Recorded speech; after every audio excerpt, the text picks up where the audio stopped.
নারী শরীর ভোগ করার সবচেয়ে বড় ফাঁদ হল প্রশংসা। আপনাকে দেখে মনে হয় আপনি এখনো কলেজে পড়েন। আপনার হাসিটা একদম সিনেমার নায়িকার মতো। এত সুন্দরীকে পেয়েও কেউ ঝগড়া করে কিভাবে? খেয়াল করলে দেখবেন কিছু মানুষ এই কথাগুলো বিবাহিত মেয়েদের উদ্দেশ্য করে বলে। এই কথাগুলো শুনতে ভালো লাগলেও এগুলোর পেছনে থাকে অন্য উদ্দেশ্য। এগুলো বলে আপনাকে বাস্তব জীবন থেকে সরিয়ে নেওয়া হয়। আপনাকে বোঝানো হয় আপনি অনেক বেশি স্পেশাল। এটা আপনার স্বামী বুঝছে না।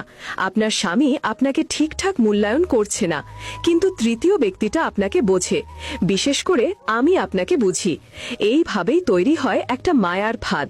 সামান্য অভিমান বা দাম্পত্যের টানাপোড়েনের বাইরে এই মিষ্টি কথাগুলো আপনার মনে বিষ ঢেলে দেয়, স্বামীর প্রতি একটা ক্ষোভের সৃষ্টি করে, সংসারে অশান্তি নামিয়ে আনে, আর শেষমেশ আপনাকে ধ্বংসের দিকে ঠেলে দেয়। আসলে সত্য কথা হলো, যারা এভাবে প্রশংসা করে তারা আপনাকে বিয়ে করতে চায় না। তারা আপনার দায়িত্বও নিতে চায় না।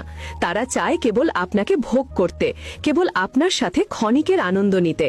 তারা চায় আপনাকে ব্যবহার করতে, তারা আপনাকে দিয়ে নিজের স্বার্থ সিদ্ধি করতে।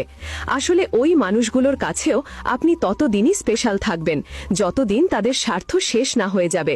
যেদিন তাদের স্বার্থ শেষ হয়ে যাবে সেদিন ওই মানুষগুলো আপনাকে দূরে ডাস্টবিনে ছুঁড়ে ফেলে দেবে।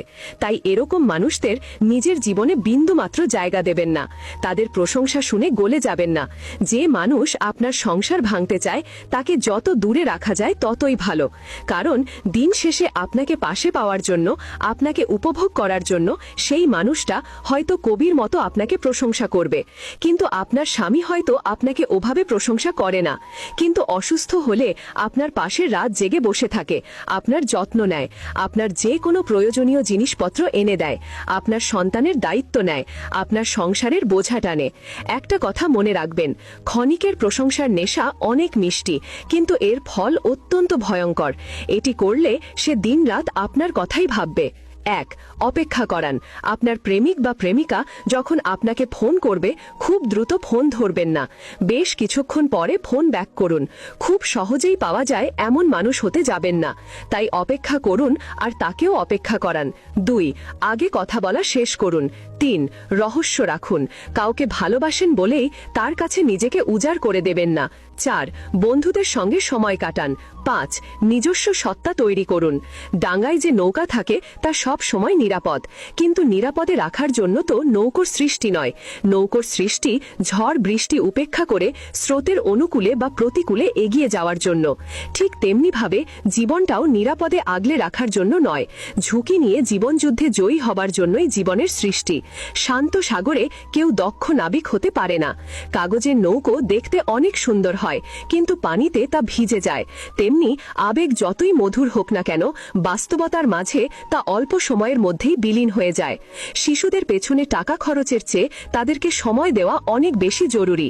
মেয়ের হাতে রান্না করা পোড়া তরকারি খেয়েও যিনি প্রশংসা করেন তিনি হলেন বাবা। জীবনে 3 জনকে কখনো ক্ষমা করতে নেই। 1. যে ভালো না বেশে অভিনয় করে। 2.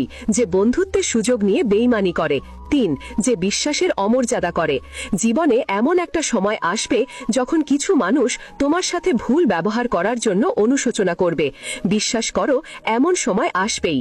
জীবনটা ছোট, তাই এমন মানুষের সাথে জীবনটা কাটাও যারা তোমাকে হাসাবে এবং ভালোবাসবে। সব রং মিলেমিশে রং হোক একটাই, যে রঙে দেয়া আছে প্রেম ভালোবাসা সবটাই।